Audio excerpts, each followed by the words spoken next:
اسالك طيب سؤال، انت دلوقتي حضرتك بتقول لي انك كنت شايل اوراق بسلوفانتها للادوار دي حقيقه، دي حقيقه، ولكن التوفيق من عدمه دوت. انا عايز اقول لك على حاجه انا لعبت ثلاث مباريات. خليك بس معايا يا ابراهيم، لعبت 3 مباريات ما جاليش اصابه. اوليس بالاولى ان الورق اللي بسلوفانته اللي انت شايفهم لعيبه كبيره ومميزين تدفع بيهم في الماتشات الصعبه الاولانيه عشان يزقوك الزقه اللي انت عايزها؟ لا، ادفع بيهم في الاوقات الصعبه اللي هي بقى تلعب ب 120 دقيقه وترجيح والكلام ده. خرجنا. التوفيق من عدمه ده مش انت ما بتتحكمش فيه، ما تقدرش تتحكم فيه، لكن انا لعبت 3 ماتشات بعدد. لا طب اقول لك على حاجه، ال 18 لعيب في ال3 ماتشات شاركوا.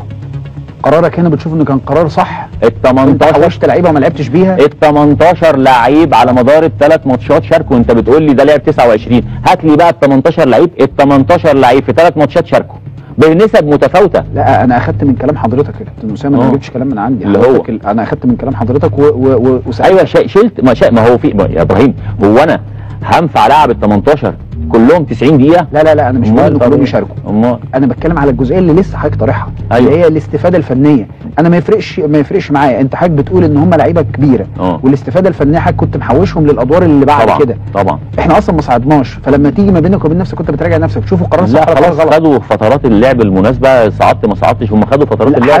حضرتك تشوف القرار صح. انت كده كان قرارك صح ولا كان قرارك غلط؟ كان قراري صح طبعا، لان انا لو انا كنت عديت الدور ده كنت هلاعب مثلا فرقه زي المكسيك عندها قدرات بدنيه. لازم كنت انا في التوقيت ده هعمل حاجه اسمها روتيشن وادور لعيبه وهريح لعيبه من اللعب ال3 ماتشات متتاليه، واخش بقى بمحمد السيد واخش بقى عمر سيد معوض، حسبه ثانيه خالص.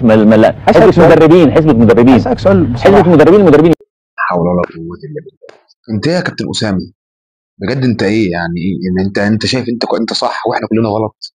يا كابتن اسامه عايز اقول لك حاجه، والله العظيم انت مدرب مع احترامي ليك يعني على قدك. مش هقول لك مدرب يا عم تعبان، ولا مدرب على قدك، مش مدرب جامد.